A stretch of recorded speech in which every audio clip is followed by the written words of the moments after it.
When I could make myself move again, staring at that tree that Cessna had just impossibly disappeared behind, I told myself it wasn't going to be there. I knew it wasn't going to be back there, on the other side. I stood there for a long time, though, because I was afraid there was going to be a person on the other side of that tree and they were going to want to talk to me. You're listening to the Shaggy Dog Philosophy Podcast. This is the Shaggy Dog Philosopher. I didn't tell you, but leading up to my UFO experience, I hadn't exactly been living a Christian life. And what I mean by that is to say that Christianity, the way it had arrived to us in this contemporary age, is anti-performative magic. The only magic you get to experience in the Christian cult is around the miracles of Jesus. Healings, but usually it's the Eucharist and Easter that most people get to experience. So what I mean by that is that I had recently read one of the two books about Jack Parsons. I think I had read Sex, Drugs, and Rockets is what it's called.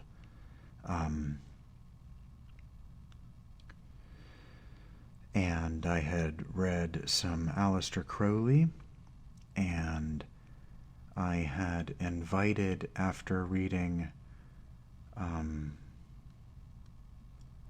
it's called The Paranormal and the Trickster.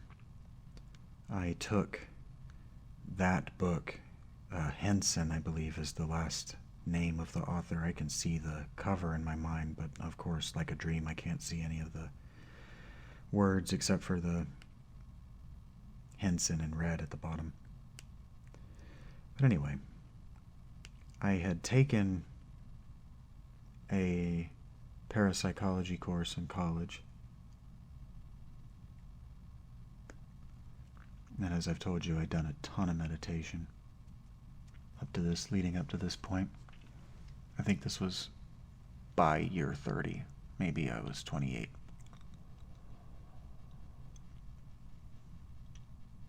But I had taken it on faith, so to speak, that the other has rules to which we aren't bound. This is what I had picked up from my broad paranormal education. I wasn't done, still not done actually. There was a new one, I believe, that was either published or released. It was released since the most recent one that I had read. Anyway, John Keel. I wasn't done reading John Keel, and I was most certainly not anywhere close to the things that I've read now. I hadn't even read The Republic yet.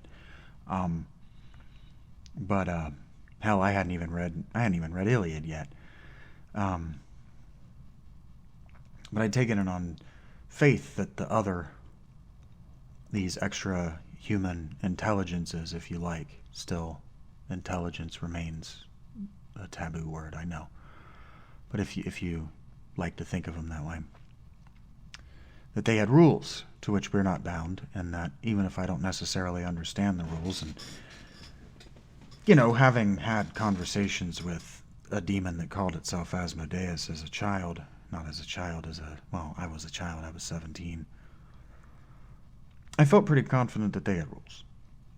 They had rules, and the number one rule, very much like the rules for artificial intelligence or robots or whatever, is that they're not actually allowed to harm us.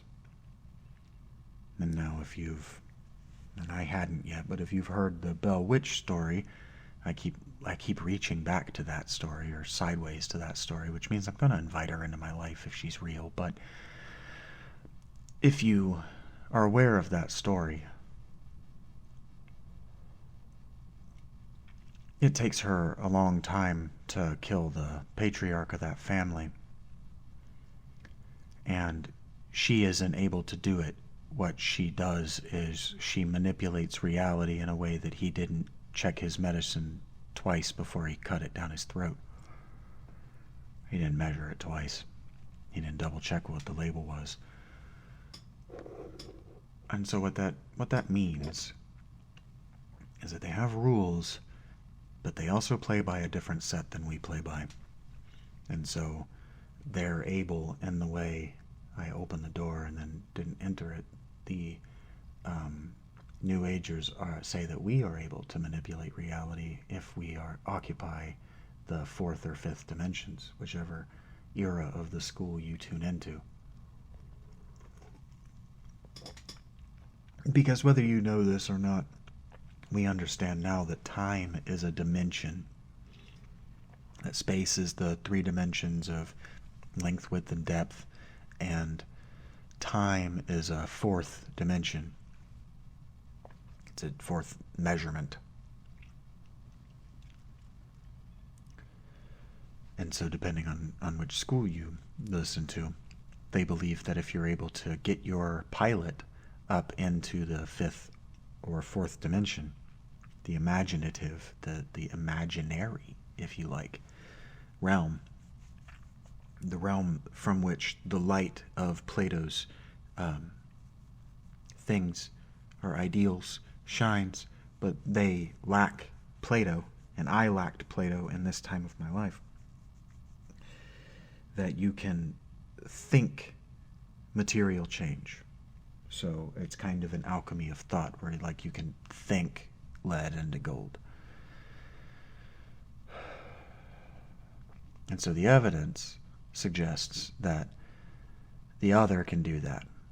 That spiritual entities, like angels, for example, or demons, or jinn, or Lilith, or whatever you want to call them, that these things, they're able to,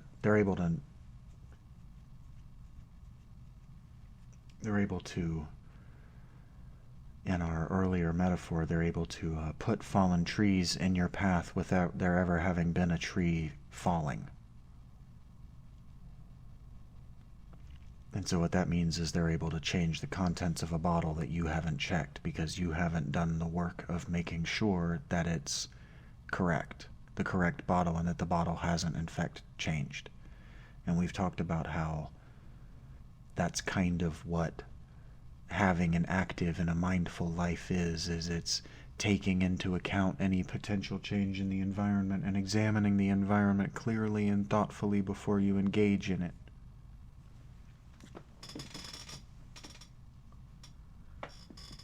So, because this is at the end of my time with LSD, I would only drop one more time after this, and it was not a good time for me. It wasn't a bad trip, it was just a bad time. Never had a bad trip. Never had a particularly good trip either. That's what's interesting to me about the whole thing. Had some memorable trips. But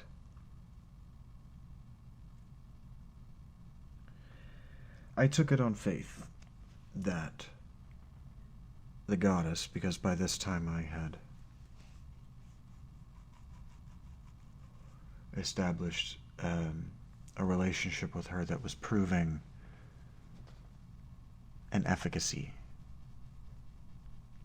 Things were happening, inexplicable things, synchronistic things, but as a logical, or at least as a reasonable extension of my will, in a way that maybe other people wouldn't see as synchronous, but which worked enough to convince me, and which have still convinced me.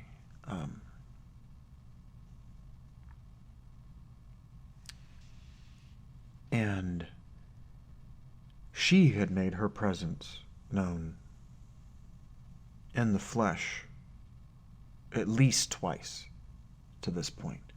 That's why, having read about Jack Parsons, I kind of understood where he was coming from with his Lady Babylon, who would survive him and then get caught up in the Montauk Project stuff.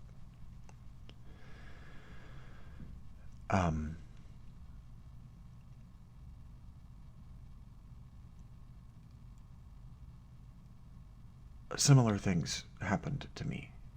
Have happened to me multiple times. Only once up to that point, but she had also showed herself to me as a black cat that could have been just a normal experience. But when you're biologically incapable of fear, intense terror,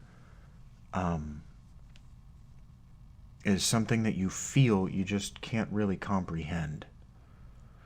And I've told you I used to work nights, and so I was working at a gas station, a UDF, 24 hours. And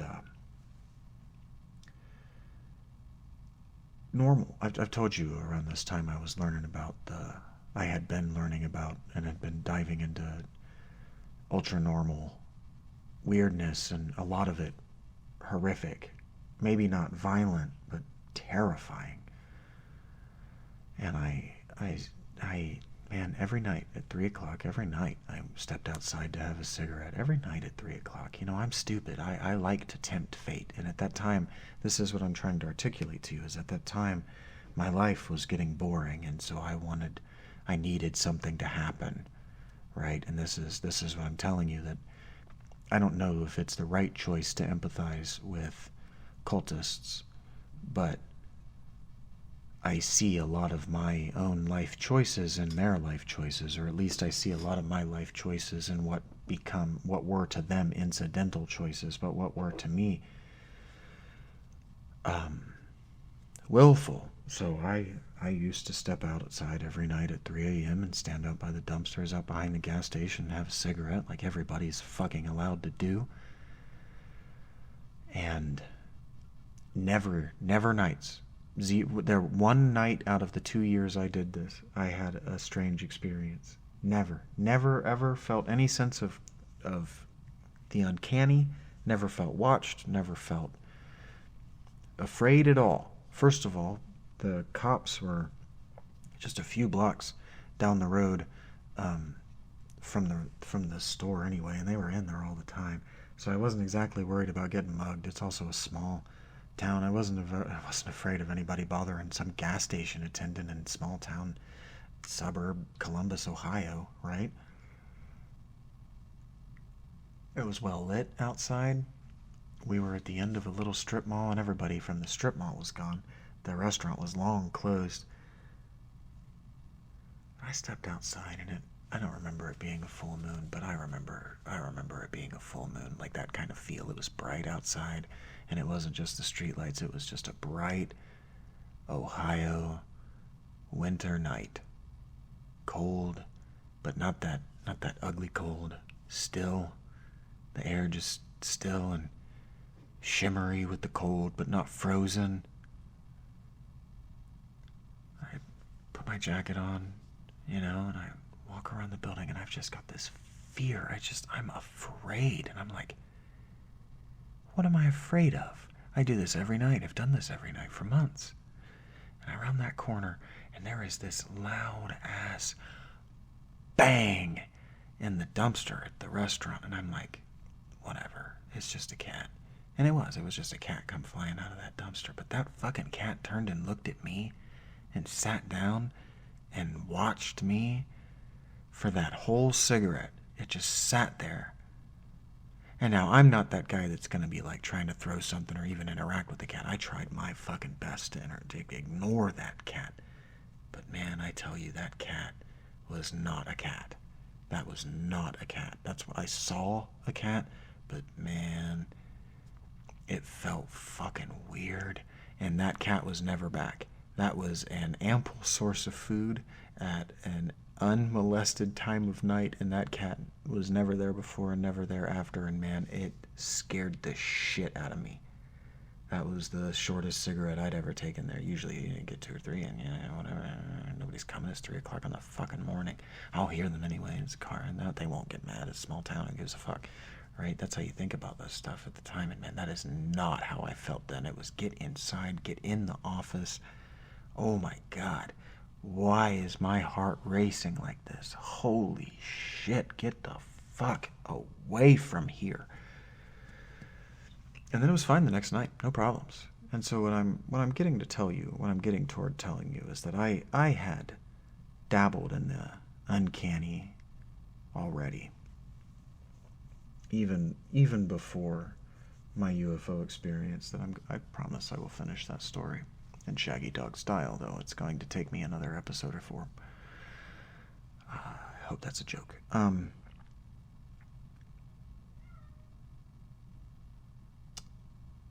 By 19, I had already tattooed the flower of life on my back, as a protective magic circle against the nightmares. And against any outside, let's say, forces that wanted to be inside me. Because, again, I had spent much of my senior year on the phone with a demon that called itself Asmodeus, and now whether it was just my girlfriend affecting a funny, deep, scary voice that sounded nothing like she could do and which she claimed she wasn't doing, or she was falling asleep and going into an auto-hypnotic trance is more likely. Doesn't matter. He wasn't very articulate. And I wasn't one to poke the bear. I just listened to it mutter and growl, mostly.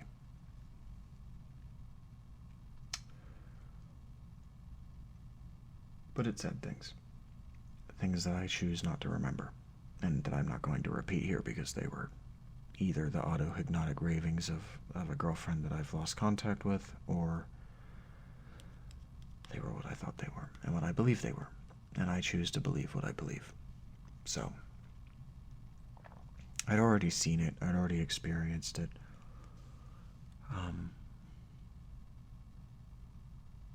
I had a tendency to disappear and reappear in impossible places when I was a child, and my parents just thought I was wandering off, but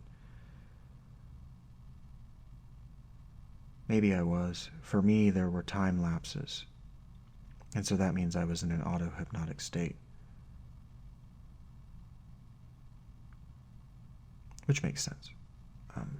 I walked home from school, and if you've ever distance walked, it's very easy to get yourself in an auto-hypnotic state while you're walking.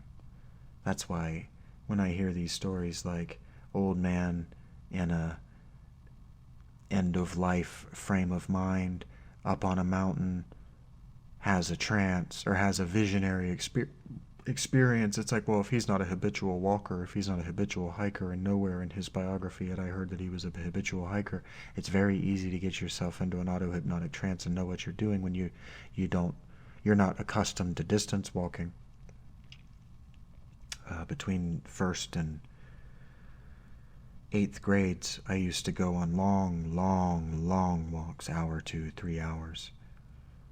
And the whole time I would have involved conversations with the other occupant within my body, and I understood that other occupant to be God, and I called it God, and I asked it questions, and it gave me answers, and it was impossible that I could know the answers to these questions, but it also didn't give me the answers to my tests, and it would tell me that. No, you have to put in that work, but I'll answer this question. And that's the revelation process. And so I was, even by high school, I was very accustomed to and aware of what was going on in the revelation process. And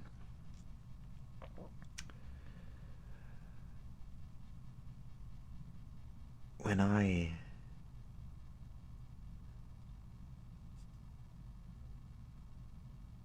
watched that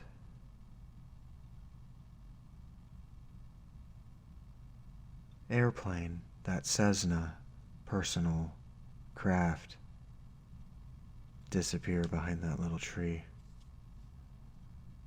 I knew it had never been there to begin with. I knew that it had never been, if it had ever been anything, it had only ever been that ball of light, and that it wasn't leaving, and that it wasn't disappearing on the other side of that tree, and it most definitely wasn't continuing to fly over and disappear behind the Topgolf. It's Ohio. I had a perfect sight line for minutes and minutes and minutes at the speed it was flying, at the elevation it was flying. I would have, first of all, it would have had to tip up to clear the net of the Topgolf. It would have had to have climbed an elevation, so I would have, if nothing else, I would have heard it. Their airplanes flew over that area all the time. I knew what it sounded like. Especially when they were that low. It's loud.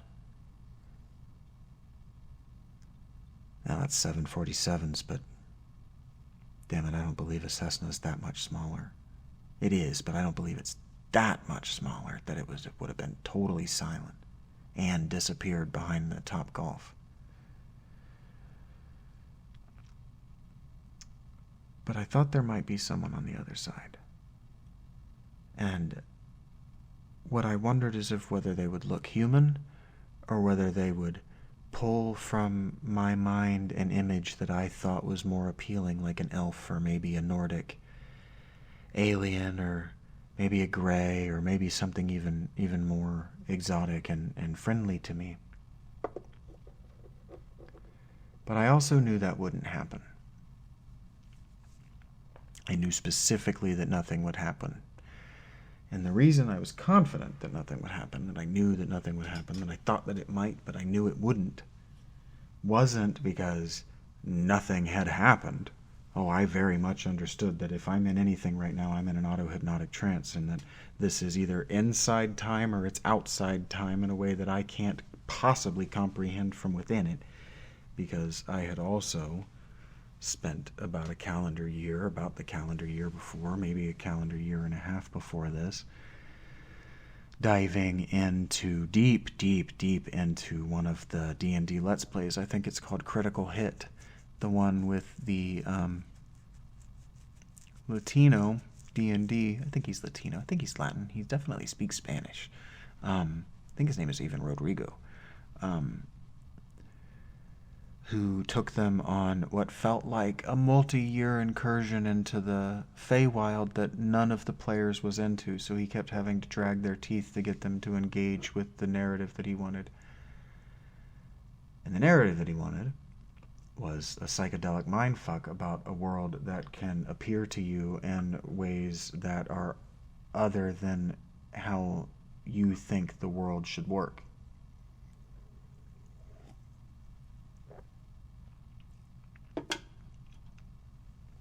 And so I wondered for a moment if a woman from the Feywild, as he described it and that I spent so long thinking about and imagining, wasn't going to be standing on the other side of that tree. But I knew she wouldn't. And I knew she wouldn't not because I felt the sort of passed over, I'm not good enough, that a lot of contactees and experiencers relate when they don't come back or when they don't come where they say they were going to or whatever, when their advent isn't advantageous. That is spelled not advant, but advent. Anyway.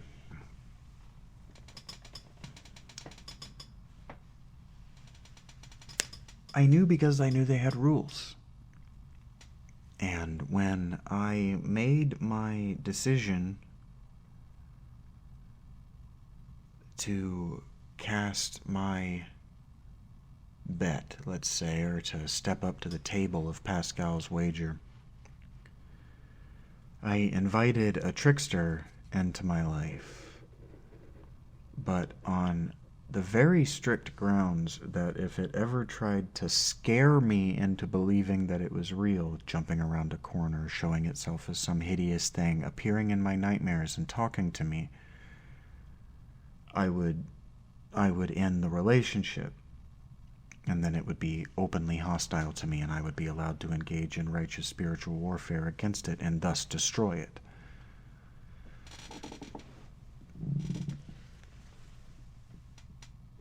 So I knew there was nothing going to be on the other side of that tree, because if there was something on the other side of that tree, it would have been a violation of my trust.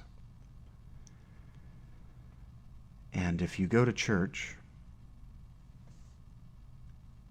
what they teach you is that these things can't exist without your belief. So what they cannot do is violate your trust. So what they do is keep their promises negotiable.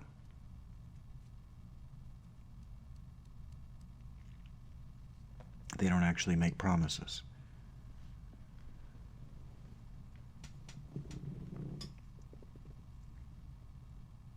it was a while before I started walking again. It was a while before I actually walked around that tree, and it was even longer before I realized how long I had been standing in the middle of the road. It was dark when I took those pictures, and it was after dawn when I started walking again. Now, I don't believe I had any missing time. There was an appropriate amount of time between my timestamp and my arrival home, accounting for standing in the road slack-jawed staring at the sky for 10 minutes, which I must have done.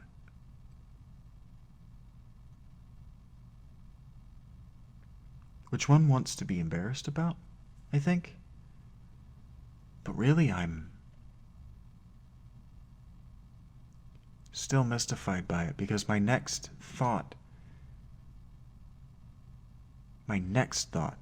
was, oh, okay, the Men in Black are showing up next.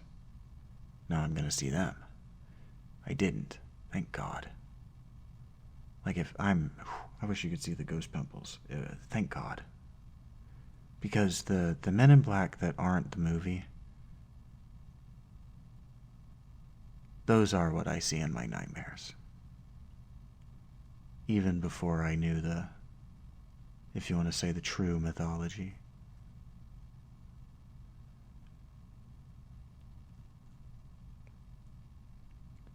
And not even necessarily because I'm afraid that, or even compelled by the idea of men showing up to take you away in a van, because that used to happen to people like me a lot.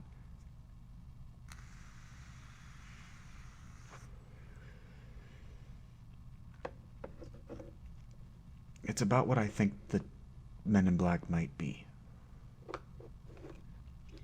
The third movie I can remember having watched and just truly loving, just thought was such a cool idea and a well-executed movie with a completely forgettable plot because it's Jean-Claude Van Damme, was Time Cop. I thought Time Cop was a cool movie for one reason and one reason alone. I didn't care about the time travel. I thought, this is a movie that sets up a universe with a MacGuffin that has a core rule, and the climax and the end of the movie are wrapped around breaking the core rule.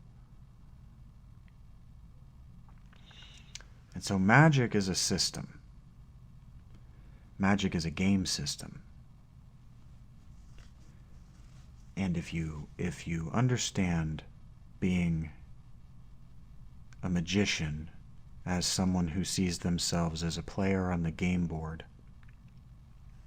someone who's able to collect and manipulate a different kind of power maybe than the other players, you're starting to understand why religious figures are so important to government.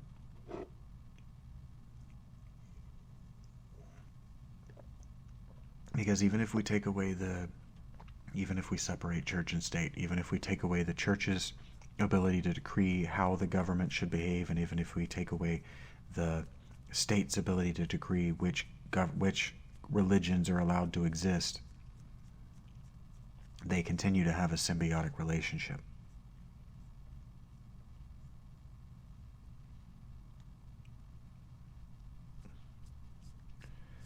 Which brings me back to the question of, what were we trying to accomplish by turning our children into messiahs?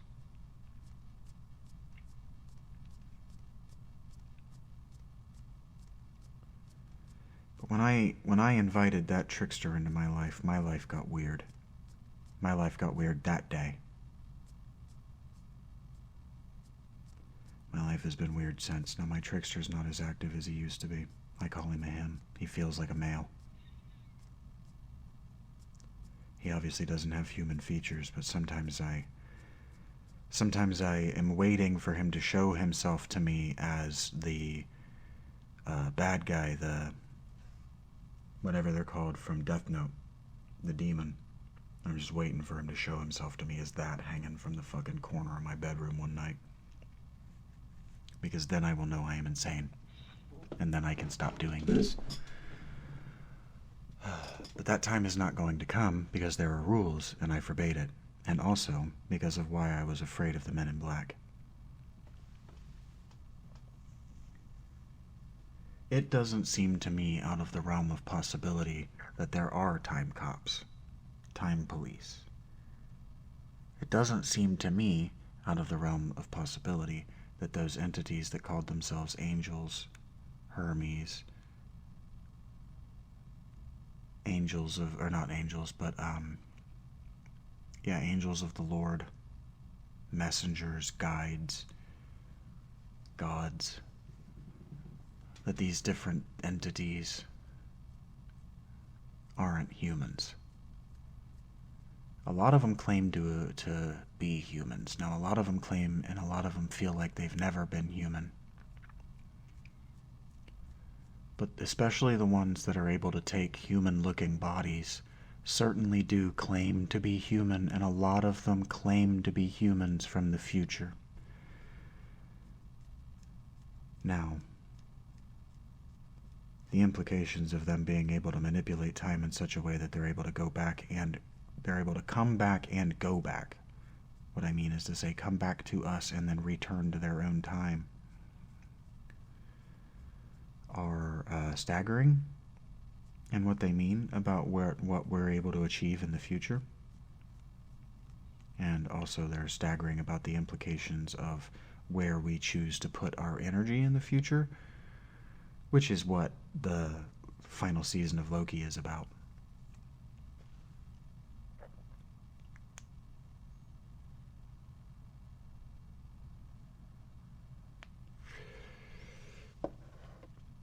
But it's not impossible that the reason that these things are so different while also being so similar is that the future is unsettled. And so the future being in a quantum superposition, an infinite number of potential futures are allowed to vie to oracle to us. And so what that means is that they would appear to us in ways we want to see them, or at least in ways they want to show themselves to us so that we would believe.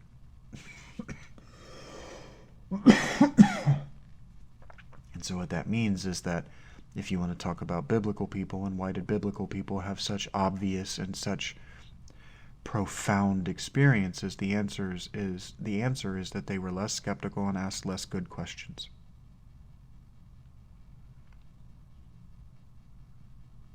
At least from our perspective, less good questions. We've already addressed that the only question that we should be asking in the modern age is, what is your name?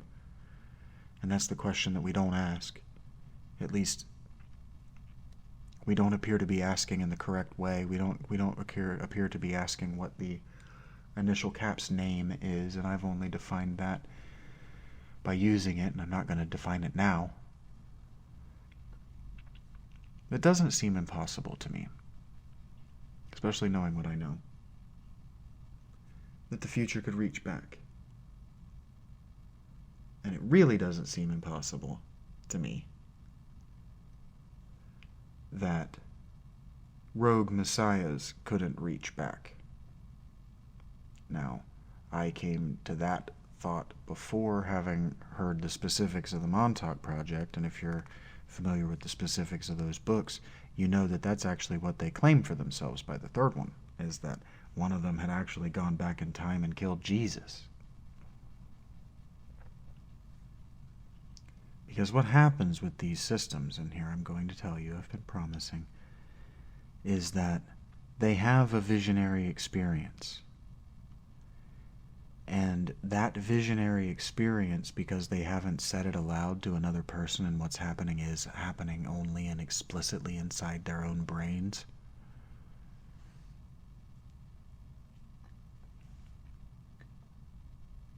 they don't articulate it right the first time. So they say it in a way that's incomprehensible to their audience. And so that's evidenced by, if you read the Montauk or you listen to the guys in the Montauk Project trying to explain what happens, you get this.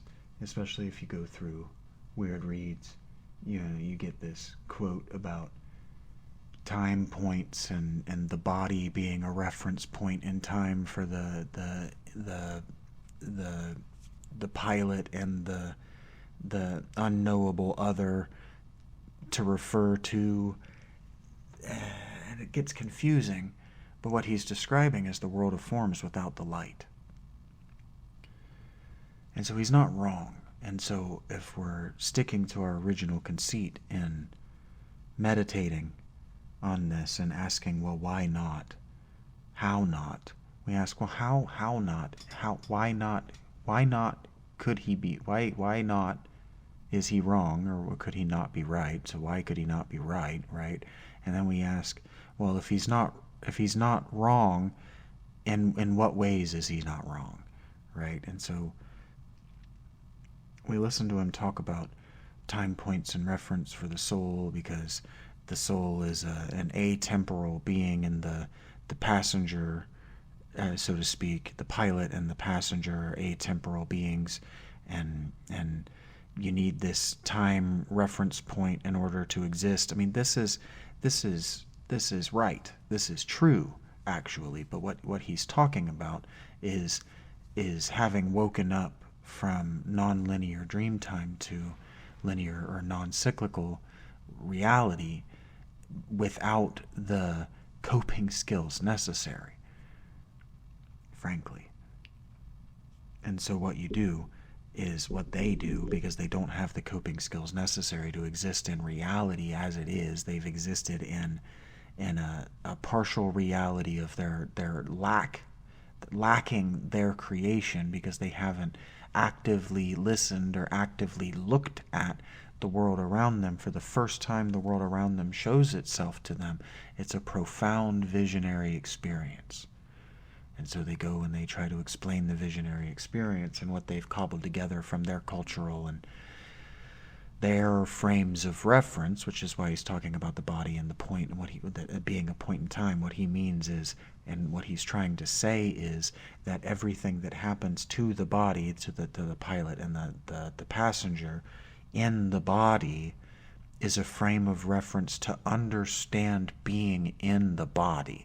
And that's fact. Everything that happens to you happens uniquely to you as an expression of your choices and your personal exploration of understanding, again, a word that's forbidden to us, what it means to live as you. And we can know that's true because it's an old understanding. This is what the esoteric tradition is saying, that you being you, that embodying in this life, that choosing to be in the way that you are, that all of your choices and your choice to embody and exist in this time and as this person was a creation of the universe for you. But what quantum physics tells us in time travel is that's fact. If you were able to go back in time, the universe that you would create is a causal universe with a beginning the moment you stepped into it. Everything that came before that was created for the moment of your entry, specifically so you could make changes after.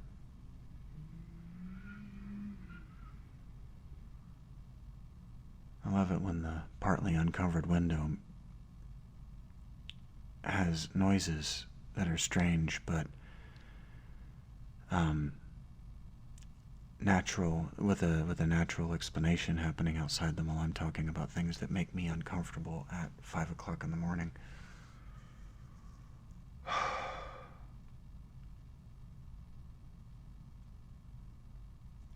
So what's not inconceivable to me is that the kind of transhumanists who exist today could get it in their heads that they know how history should have played out. And so when you dive down the rabbit hole of like the Mandela effect, you get this idea that you get this sense that time has been changed around us, that reality has been changed around us in some subtle way. Maybe in order to misremember certain things, and as a result, certain other things changed And the idea there that they don't say is changed in an effort to wake you up from the dream.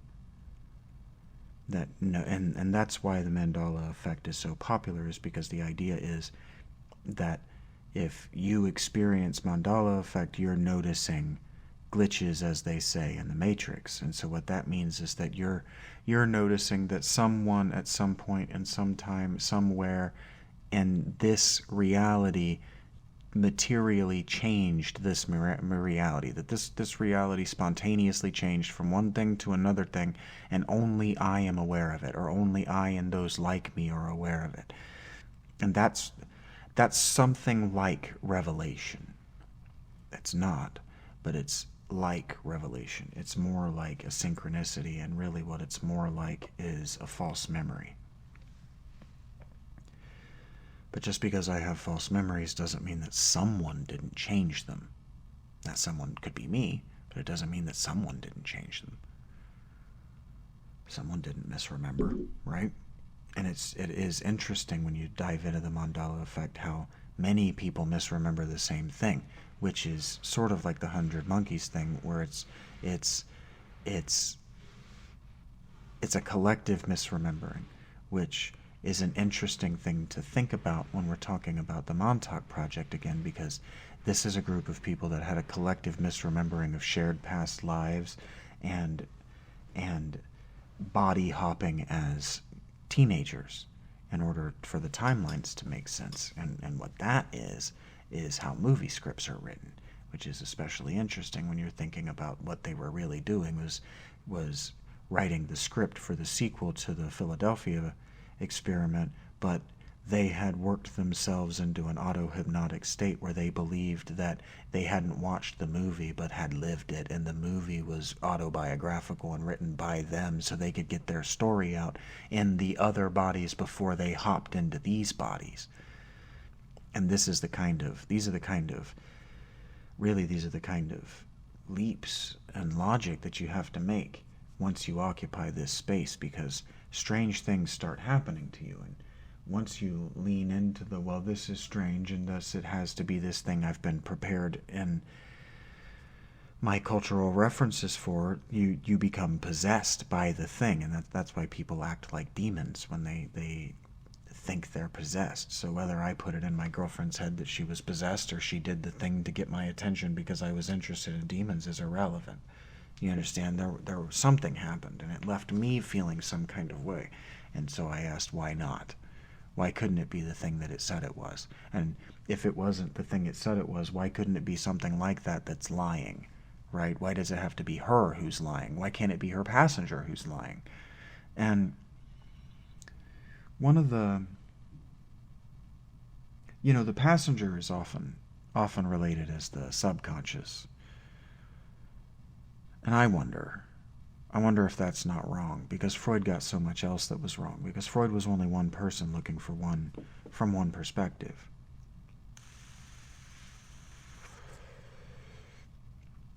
And Jung might have been a narcissistic asshole.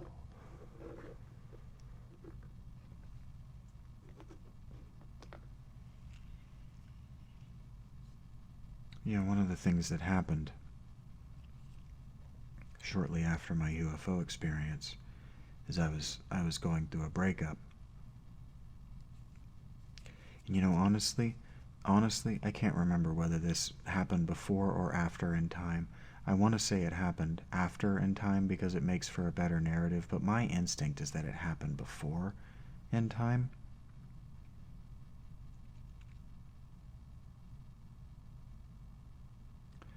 But that doesn't feel right to me. It feels like it happened after, because we were going through the breakup anyway.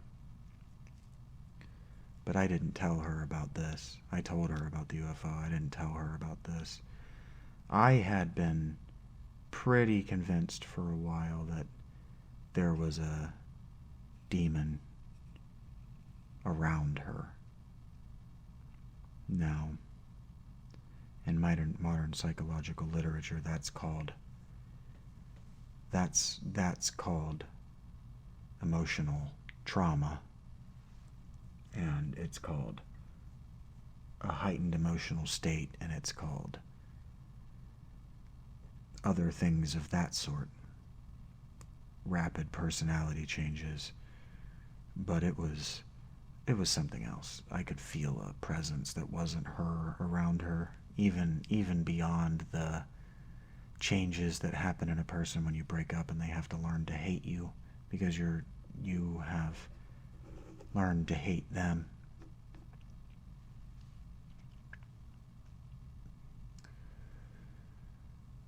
But I did not come into contact with it. I felt it in an indescribable but very real way to me. It happened over the course of 3 nights, the story.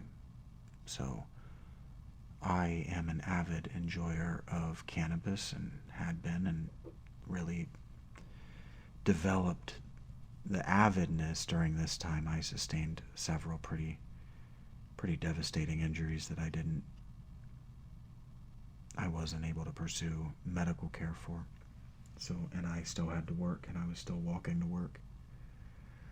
Leg injuries, pelvic injuries, and so I was dealing with an incredible, I still am dealing with an incredible amount of pain. And so weed was one of the ways that I was dealing with that, continue to deal with that, continue to deal with the mental agony of that breakup. Still trying, still egoless from that, and a lot by choice.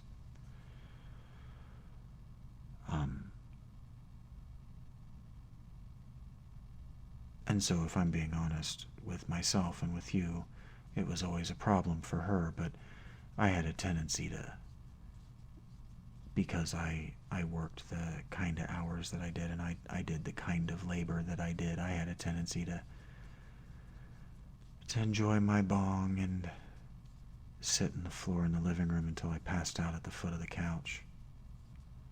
And then what she wanted me to do was come to bed.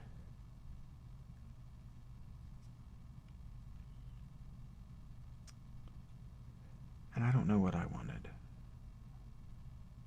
I do know what I wanted, but I'm not allowed to talk about it on YouTube. And that was before the breakup. And so anyway,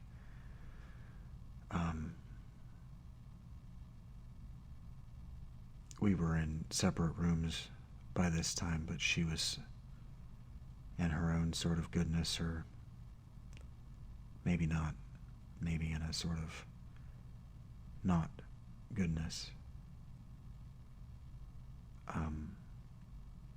She was still inviting me to sleep in the more comfortable room. And I was still choosing to nod off in the floor and at the foot of the couch. And the first of the 3 nights, the same thing happened all 3 nights. It escalated in intensity, but just as I was about to nod off, that we've all done it, where you wake yourself up from nodding off and you're dizzy and nauseous and you have trouble seeing, and then you come back to yourself and all of that goes away, and then you get up and you actually go to bed because you're not an idiot. Well, right as that moment initiated, but the moment before jerking out of it would have made me nauseous, etc. I very clearly felt a hand touch my shoulder and a voice by my ear say, "Vincent, wake up." My eyes snap open because I would have thought I would have swore, well, I knew it wasn't her, but I would have swore it had to be my ex, right? She's the only person in the house. And I open my eyes and I look and there's just nobody there. And I'm like, oh, that's weird. And so I just went to bed. You know, you get the goose pimply, heebly-jeeblies, but whatever. I'd nodded off and gone into REM sleep and imagined her telling me I needed to wake up and come to bed. So I didn't go to her bed. I actually went to my bed and I went to sleep. And the next night the same thing happened, but this time it thumped me in the chest, but not hard, just enough that I felt a hand in my chest and my name. Vincent, go. Okay, weird. But by this point I had minimum a decade of experience of just doing what the goddess impelled me to do. I have and had at the time an extremely well developed intuition. And so I just got up and I did what I was supposed to and went to bed. And the next night, as I was nodding off, it happened again, but this time I ignored it. I was like, this is stupid that I'm doing this. And so I ignored it and I start to go to sleep. And then it happens loud in my ear and it hit me hard, 2 hands hard, both shoulders. Boom! Vincent, get up. He's coming. And I was like, what? Terrified, right? Now I'm scared. Because I ignored it. And if you watch the Ghost Hunter shows, getting it to happen twice is proof enough, right? To be scared and to run out of the room and take your EMF. And so that's what I did. I got up and I bolted. But man, I tell you, as soon as I closed that door, I was on the other side of it. As soon as I got on the other side and closed that door, I didn't hear her door open. But I felt something emerge into the hallway at her door. And I stood there on my doorknob, and I swear to God, I wish it had got cold or something so I could tell you, and it got icy cold, like a horror movie. But no, I'm standing there, and I'm holding the door closed, because I feel like I really need to hold this door closed.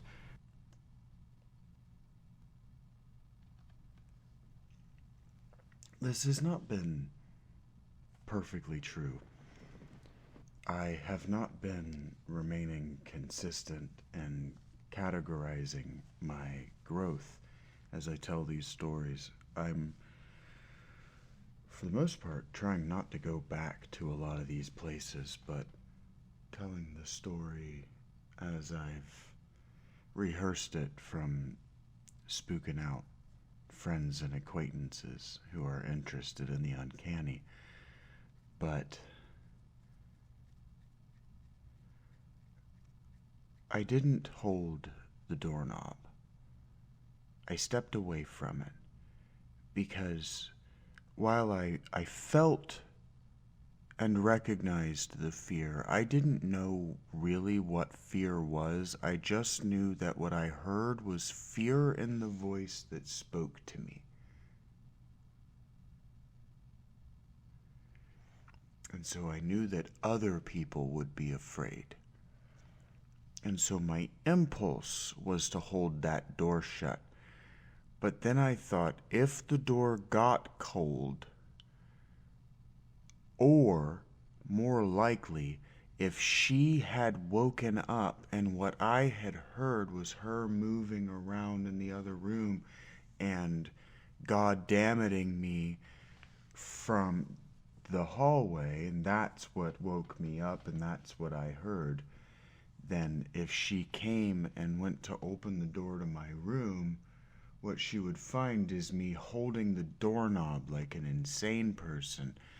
So instead, like an insane person, what I chose to do was step away from the door and give it the clearance it would need so I could stare her down in the face, or what I actually thought was stare my death down in the face. So if a monster had finally chosen to make itself manifest in my home, I would at least be able to look it in the eye before I died. That's why I actually did what I did, because I believed the rule that I have said, that it couldn't hurt me. But if it had been made for the express purpose of hurting me, then there was very little I was going to be able to do to defend myself.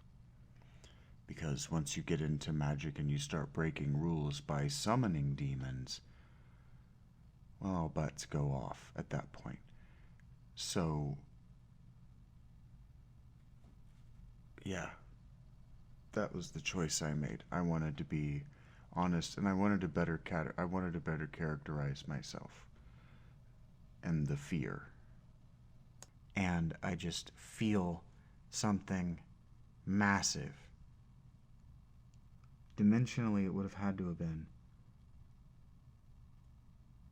front to back my wingspan. So 10 feet, whatever. I'm 6 feet tall, so it's probably 6 feet is my wingspan. And then it filled the whole hallway, floor to ceiling, and I could just feel this mass, and it was a bodiless mass. It wasn't like what they show in the movies where you've got like the humanoid or even like the skeletal figure and there's like the cloud, the miasma around it. It was nothing like that. It was this physical mass, and man, it wasn't cold, and it was mad, and it wanted to hurt something. It was angry, and it wanted to hurt something, and I felt it just stomp its way down the hallway right to the spot where I was on the couch, and then dissipate. And now, from the perspective of the Christian, they would say, okay, well, that thing that shook you awake only shook you awake to show you that, to scare you into some sort of act of submission or worship of whatever that evil entity was. But she stopped being in the house after that, and I never saw it again.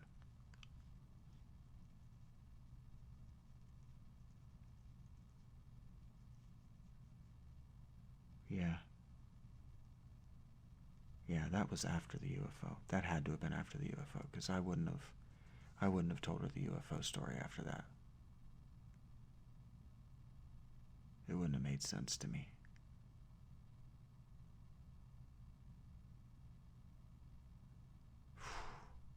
I don't like that story.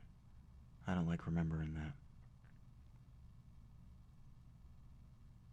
I don't like wondering what it would have done to me.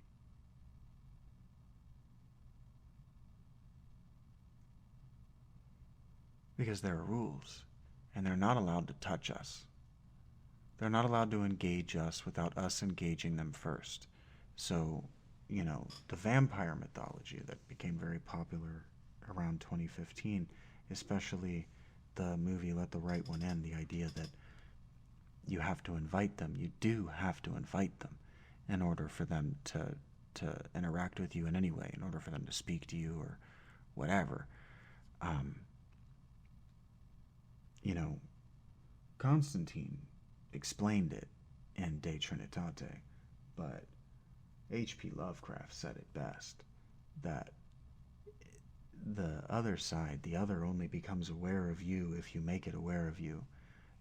Its scope, its visual field is so much wider than ours, and we are so small compared to it, the other, anything, whatever these things are, that without being somehow important to the future, they don't take an interest in us.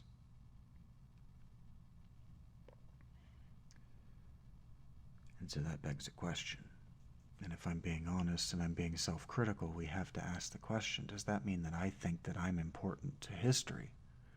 And the answer that I is honest in my heart is that I want the answer to be no.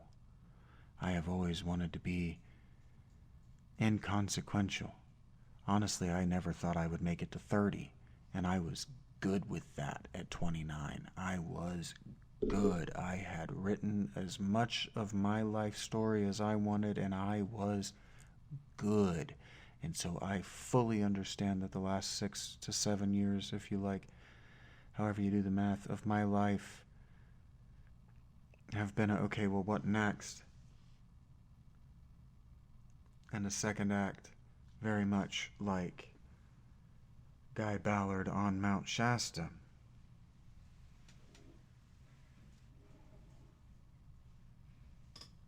The difference is that I'm not having those visionary experiences. And now, a lot of that is because I avoid putting myself in the headspace and I avoid allowing it, and the other is because I understand what the visionary experience is, to the point that maybe I no longer need the trickster and my goddess to reach out and materially touch my life to remind me not just that they can, but that they will.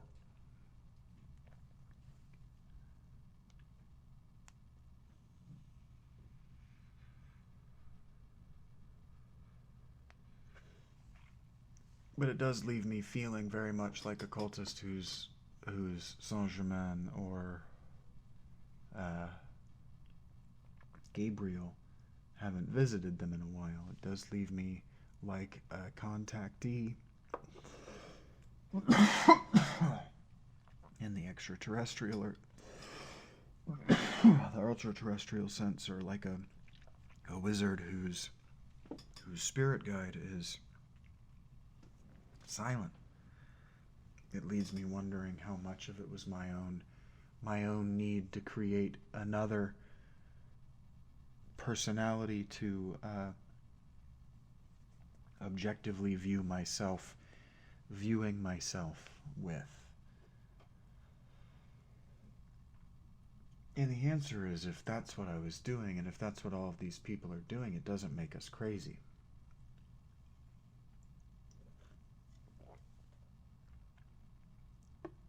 It can make some of us dubious in our methods, but the Didache proves, and the letters of Paul prove, that opportunists are opportunists, regardless of what market they're taking an opportunity of.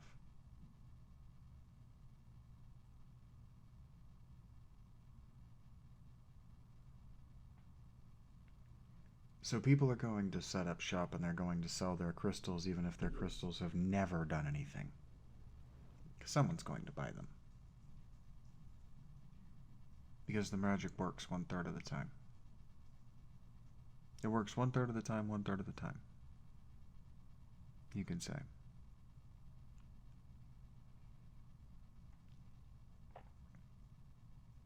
Or I guess it would probably be better said, it works 2/3 of the time, 1/3 of the time.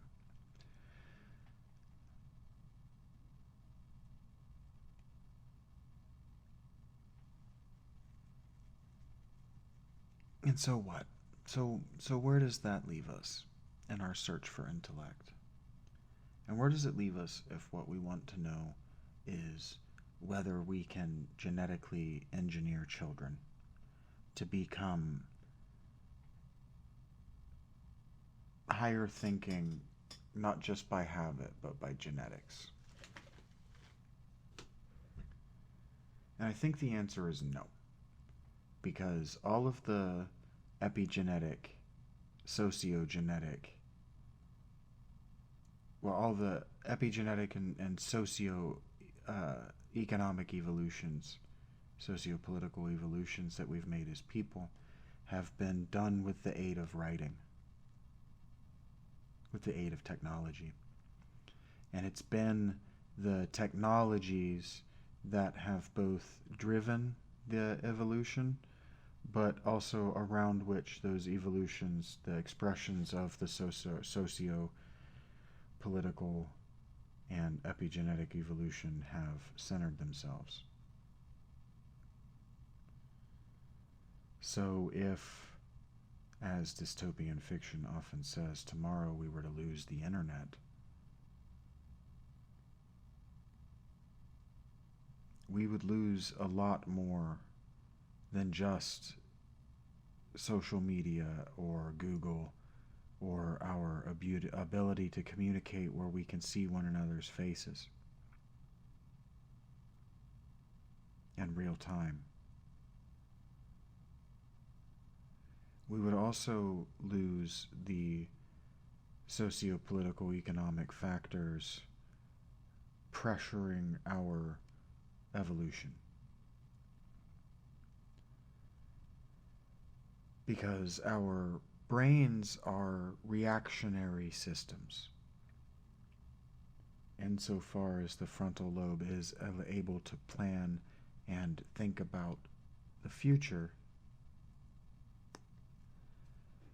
That's a skill set that one can't fully begin to develop until, on average, age 25. And it's a skill which evidently is lacking in all other species, even pre-human species. So that planning and thinking about the future seems to have developed out of the religious impulse, because our pre-human ancestors, relatives in some cases, do seem to have had a religious impulse. The Neanderthal and Southern African sites show a religious impulse.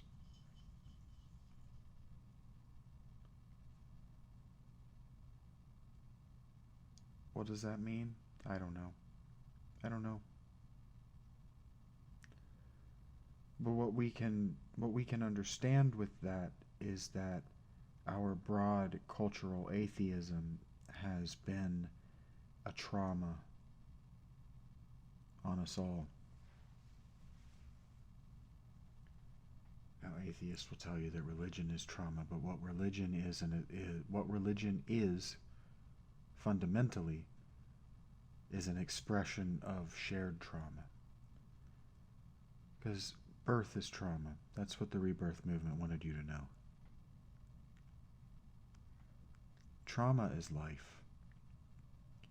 You know, where we've become so obsessed over the last decade with trauma and trying to hierarchy trauma and say whose trauma is greater than whose and which traumas deserve retributive justice. And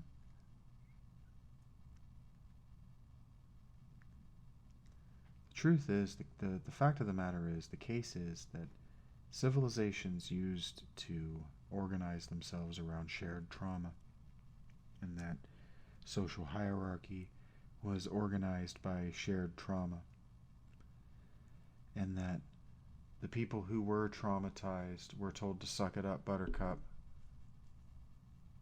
and more often than not either did. Well, you only have two choices. I guess you don't have two choices. You have the choice to not. But they either did or they ended themselves. Or they didn't. But for the most part, people didn't. They didn't go to the end of their life. They didn't make it to the end of their life not over their trauma. It's only been since the advent of psychology, and really not experimental but therapeutic psychology, that we no longer have a cure, or at least a method of combating the terror of history.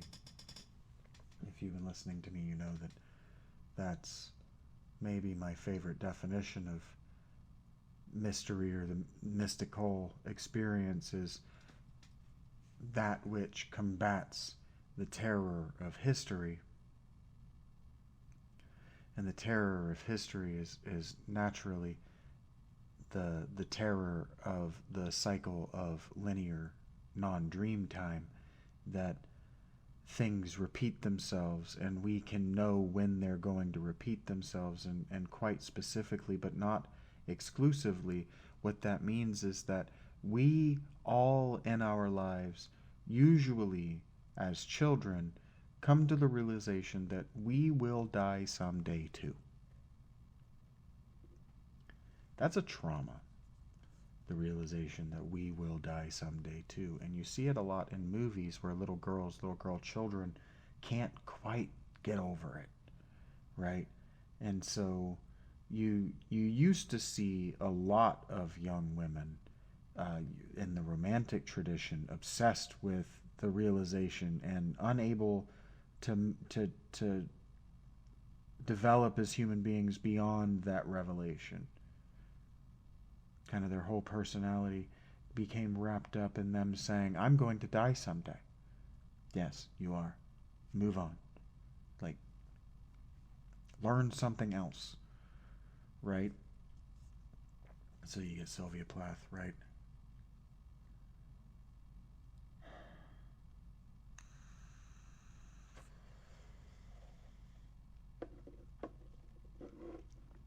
And so the terror, the mysticism, the mystic's job, the shaman's job in a lot of ways is to combat that. It's to give you reasons to, because evidently, and to me, I'm not sure that it's self-evident, because I'm not sure either that I have a good argument, because I was watching a Ricky Gervais piece from one of his movies where he was explaining how one can be an ethical and moralistic atheist. And the argument went something like, well, if you're an atheist, why don't you go around raping and killing as much as you want? And I'm probably not allowed to use that word, but we're going to see if I can pass it by. Not allowed to, why you don't do those the most abhorrent things that you want as much as you want. And Ricky goes, well, I find Ricky's comedy, and I find Ricky as a person, Ricky Gervais, abhorrent, but whatever. He says, well, I do. And that's the correct answer. And she goes, what do you mean you do? He goes, well, I do go around doing the most abhorrent things that I want, all as much as I want, and the amount that I want to do them is nil. I don't want to at all, so I don't. I don't need a higher power standing over me, reminding me that it's wrong. I know that it's wrong, and I don't have any desire to do things that I know are wrong.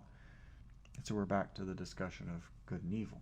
And so what Nietzsche's kind of saying is that not Nietzsche, I'm sorry, what Ricky Gervais is kind of saying is that his thoughts aren't wrapped up in whether he should or shouldn't do this bad thing and whether he does or doesn't want to do this bad thing. His thoughts are wrapped up beyond doing good and bad things, and they're wrapped up in, as he goes on to say, enjoying that at the end of his life he'll know that he only gets to do these things in the sequential order of birth to death one time.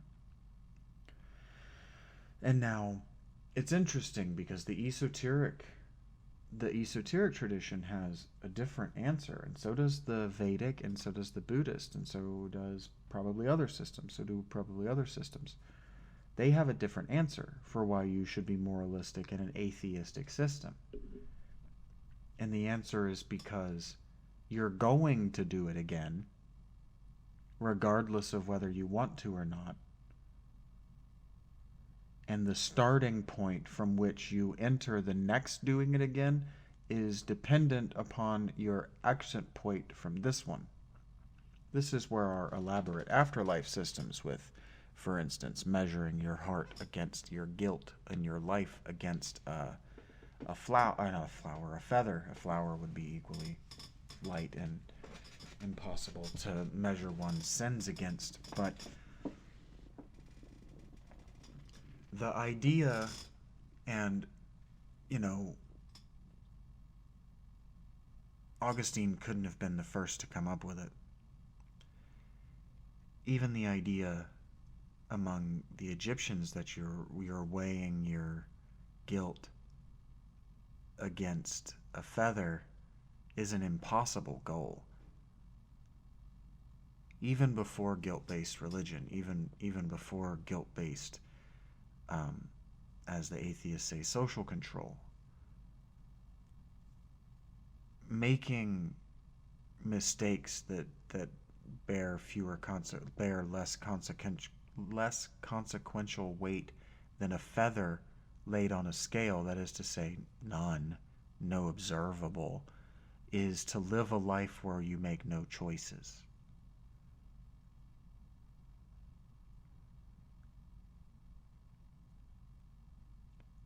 And that's interesting if we want to recreate for ourselves, or we want to break apart the Egyptian religion at a high speed and ask ourselves what we can learn from it, because we know that New Age and a lot of what goes around and just what is our popular modern culture is reverse engineered during Egyptomania, before we knew what the hieroglyphs actually said, and before we gave any real critical thought to what it meant to be a real person. We all thought and believed that we were reincarnations of pharaohs and their wives.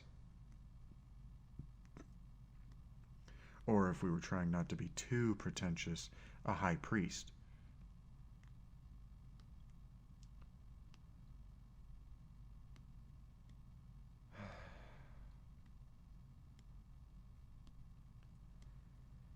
And what it says if you're weighing your life's choices against the impact, the observable impact of a feather on a scale, that is to say none, makes sense if you're an ancient Egyptian. I don't know that it makes sense for us, but ancient Egyptians, the only people who lived outside of non-linear dreamtime, that is, and non-cyclical reality, the only people who lived out of that state would have been the high priests and pharaohs. And so to say that I am a reincarnation of that is to say that my starting point in this life was outside of non-reality.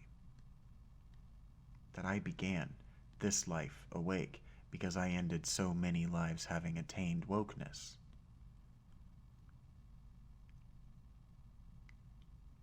Now it's a claim to... It's an irrefutable claim.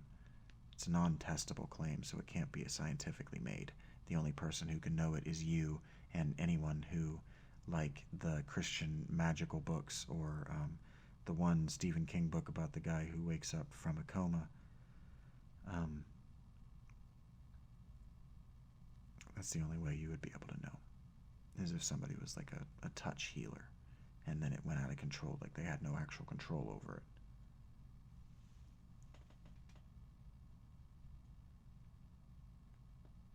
So because there's nobody who has no control over their miracles, they're just happening left and right and center like a D&D sorcerer. It's easy to dismiss anything as happening at all. Which, again, by our proof and calling back to Futurama, is proof that there was an observer with an intention. And so when I say God doesn't have to reach into the universe and make changes, and that he never needed to harden Pharaoh's heart, and that, 19th century Christianity, as it spread west, and as it became New Age, and it became I Am, and it became Adventism, and it became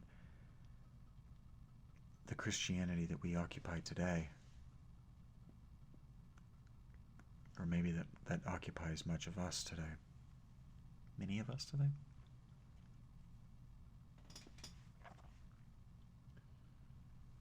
It's hard to say this.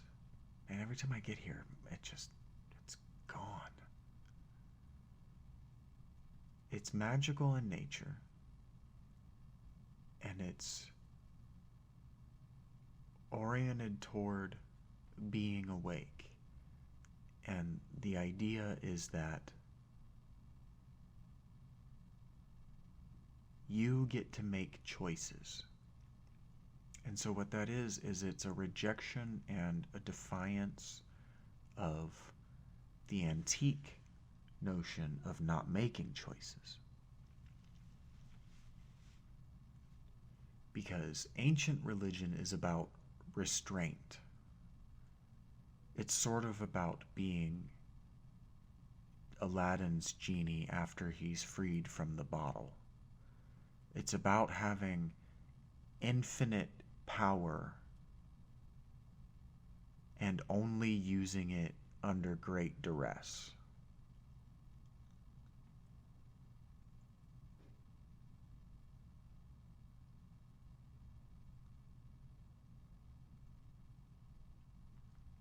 But again, that makes sense. If you're a high priest in Egypt, you have infinite social power. In fact, they went through a period of time where the various cults were vying. They went through many periods of time like this, but they went through an early period of time, as I described last episode, might have been this episode. These are starting to run together in what I'm saying to me too. They went through a period of time where there were actual military conquests deciding how their religion was going to be worshipped, how their civilization was going to run, and how they were going to identify themselves.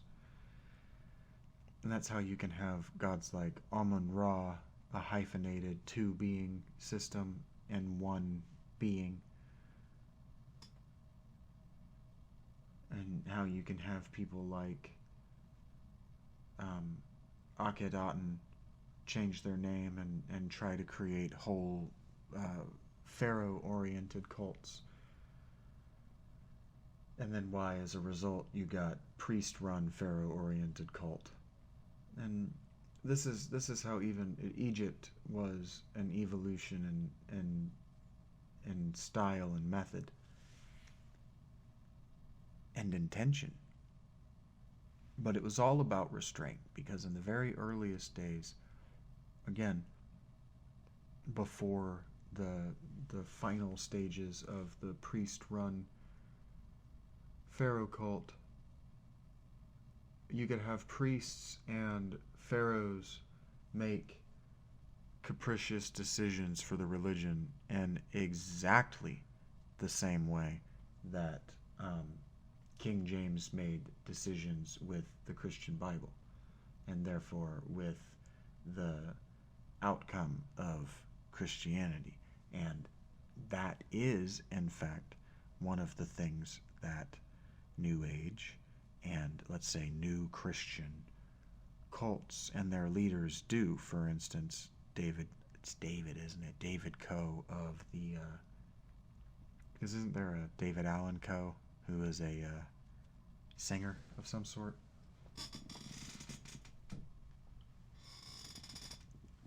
Anyway, David Coe, I think is his name, of the family, has his own redacted version of the Bible that has all of the verses that you need to read in the order you need to read them in order to come to his frame of mind. And I think that's why I've not been doing these in the way I've been inclined to do them, because I think if I systematically do this like a crazy board, or like John of Center Place would do it, where I just show you my research in the order that it's been coming to me and I draw straight lines through it all, I'm afraid I might break you, honestly.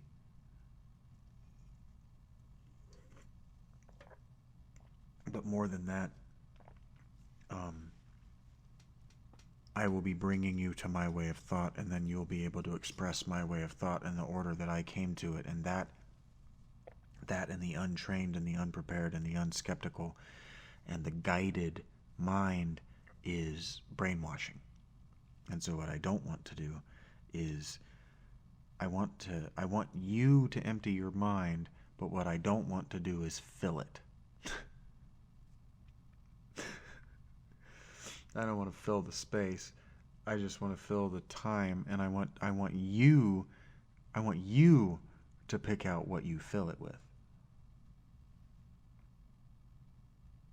That's what I want for you. Because what happens with other people like me who become cultists is they have an experience, they understand the experience, the experience profoundly changes their life, their worldview, their actual outcome. And then the good ones, the beneficent ones, the ones who aren't malignant psychopaths, they want to share it with the world because it will elevate the level of happiness in the world around them. And one of the things that we believed as humans in the 19th and early 20th century is that if we elevated the intellect, the thinking of average people, what we would do is we would alleviate their suffering, because they would be able to think themselves into the state of happiness, which is what the mind cure did for a long time for a lot of people.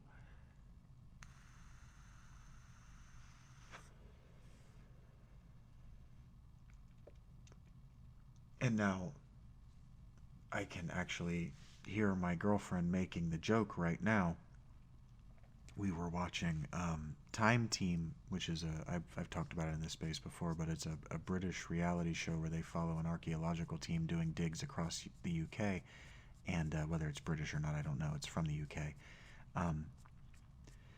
and they were doing an episode about medieval monastery, and so they had one of their archaeologists. I don't know what you want to say it. Live the day of a life of a medieval monk in a, what do they call that? A reenactment, like a a historically accurate place where they live. Historically accurate. I don't know what they call that. A reenactment is what we call it, and like military, like when you have military battle reenactments or whatever. But that doesn't sound right for what they're doing. Anyway, a living experiment to gain knowledge about how these people had to have lived, because we're doing it, and yeah, it had to have been done this way. And so he lives as a monk, and at the end of it, they asked him if he had a vision of God, and he said, well, I was overwhelmingly, I was filled with an overwhelming and profound sense of joy when I had like a meal or something happen. And then he goes, but that might have been the food and sleep deprivation the day before. And so the joke that my girlfriend is reminding me is that the mind cure might have worked because of all the food and money and sleep deprivation.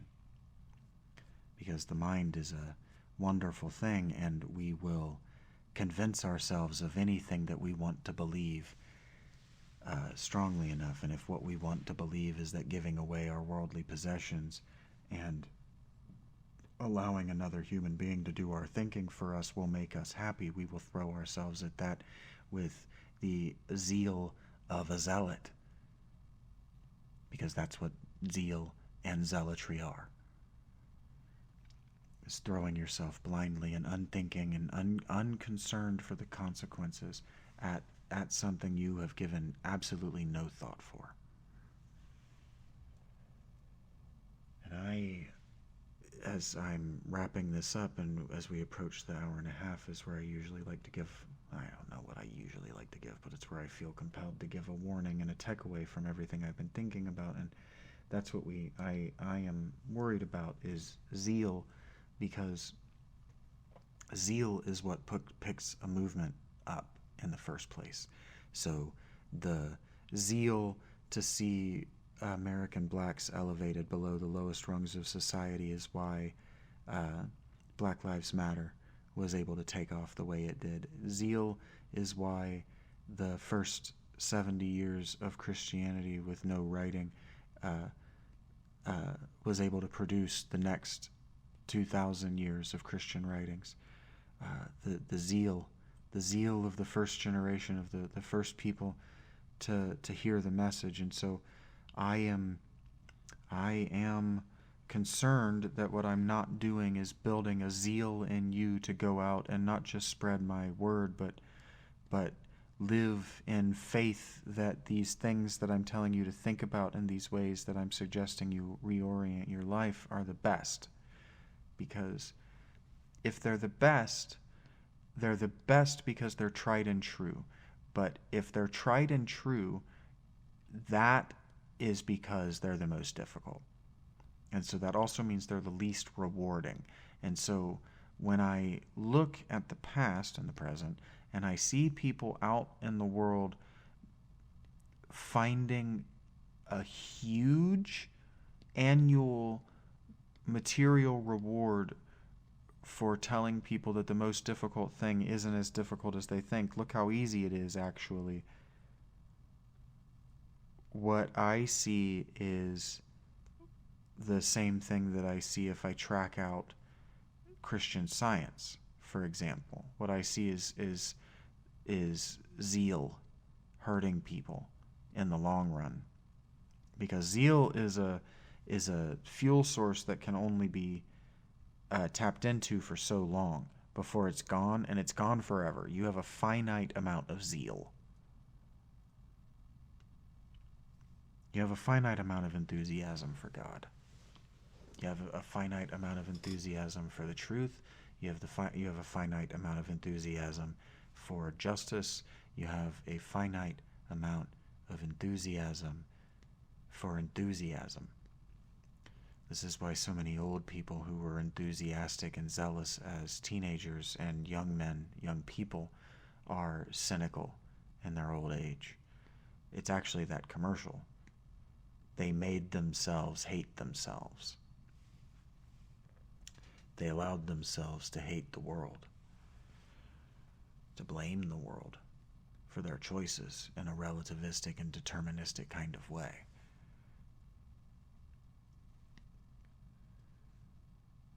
But shouldering the responsibility of every choice you've made that's had an outcome that was greater in effect than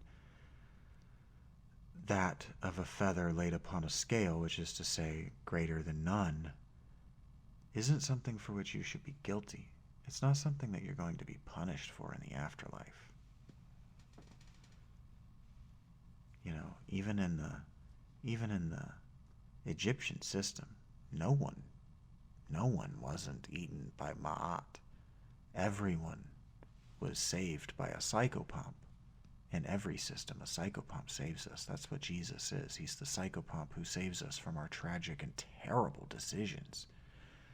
And so the family says that Jesus is the alchemical potion that turns us from a wolf into a lamb in wolf's clothing. A lamb on the inside, but a wolf on the outside.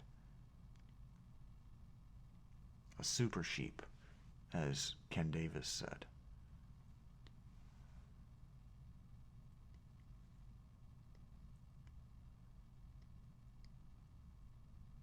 But with power comes responsibility. And so what we're doing when we choose to become performative magicians is we're becoming Aaron. We are either becoming Aaron or we are becoming Moses. Because what we need to remember when we're thinking about Moses, we're thinking about I am, and we're thinking about names, and we're thinking about magic, is that, in fact, Moses couldn't speak the language well enough. Now, historians say that he had a speech impediment because historians remember Claudius and they want Moses to be a Claudius type, Emperor Claudius. But what is true is that Moses wouldn't have spoken Hebrew worth a shit.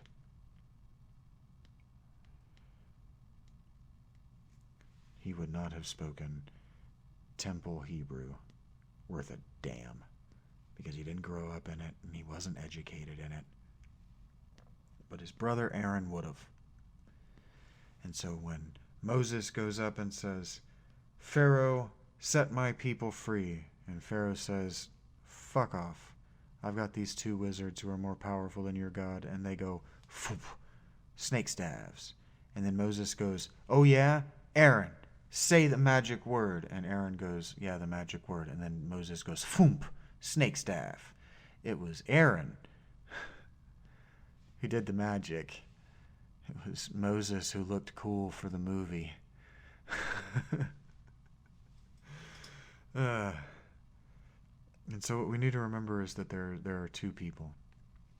And so if the wizard is both people, if your cultist is both people, you're in trouble. You're in a lot of trouble. Because what you're dealing with is a potentially malignant narcissistic psychopath. Because the next thing they're going to do is they're going to start to claim all their evil, abhorrent things that they do are part of the Messiah nature. Because what the Messiah and what the demon hunter, well, they're called exorcists. What the exorcist is allowed to do and what the Messiah is allowed to do by the very nature of the work they are doing in magically reconstructing the world. Because what the exorcist is doing is he is removing will from the possessed. What he is doing is he is putting them back to sleep in nonlinear dream time. Because waking up from nonlinear dream time turned them into two people and allowed their passenger to be taken over by an actual passenger. No longer the second self which rides along to observe you observing yourself as the pilot, but now an actual passenger, an extra them entity that is hopped along for the ride to do more than just observe. This is an entity of will, and usually that will is expressly evil according to the Catholic Church. Now, I have engaged my own demons. I've told you the story of the one. I've discussed talking on the phone with the other. And I didn't invite the one that stormed through the hallway into my living room. I didn't invite that one into my life. Someone else invited that one into my life, and so I don't truly believe that it would have been able to affect me outside of being able to terrify me. But what I do believe is that if I had seen something, I would be a very different person.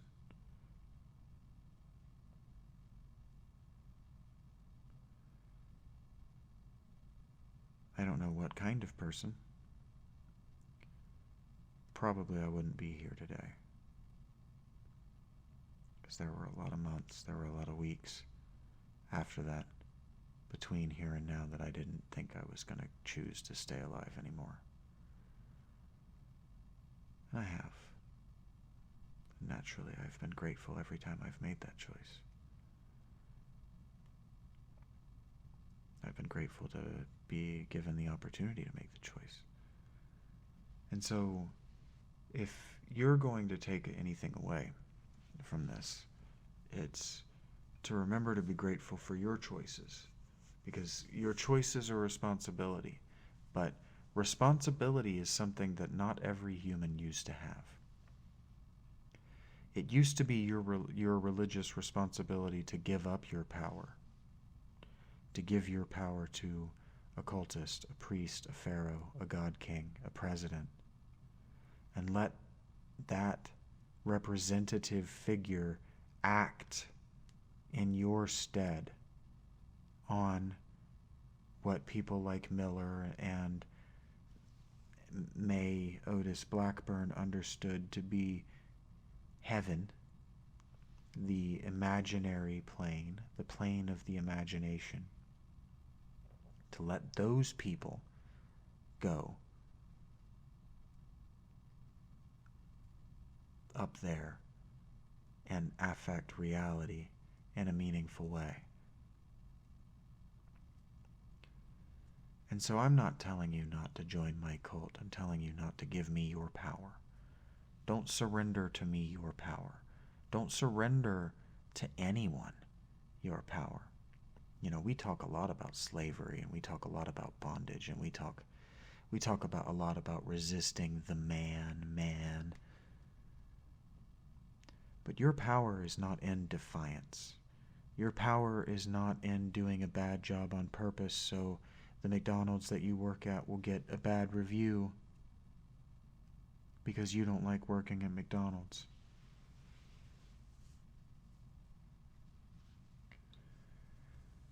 It's understanding what my father told me when I was a boy. And that's that we have a name. Each of us has a name.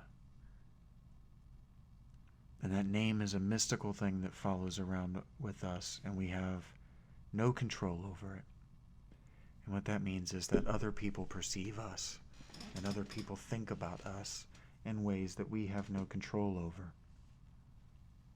Now, even if I don't know you, even if I don't know you're the one who, intentionally puts onions on my McDonald's burger, even though you slapped the fucking no onion sticker right there on the top so I can think I'm not going to get onions, but bam, fucking onions every time. So I'll stop ordering. I have a name in my mind and in my heart for people like you, because you don't exist alone. And so long as you think you're in community with other people by doing a bad job, by being maliciously non-compliant with your life and the lives around you, because you think that's expressing your power, you occupy a lower plane of existence. You occupy a lower level of thought. You occupy a child's worldview. You occupy the behavior and the thought process and the reasoning capabilities of something only slightly more intellectually capable than a dog. So what does it mean to be intellectually capable? And what does it mean to be more intellectually capable than a dog?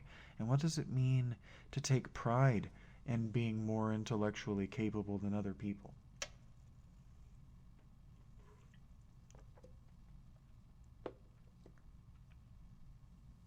Because other people don't take pride in you being more intellectually capable than them anymore. Or do they? And am I just an asshole? Thanks for listening. I've been the Shaggy Dog Philosopher. This has been Shaggy Dog Philosophy, the podcast. I'll talk to you soon.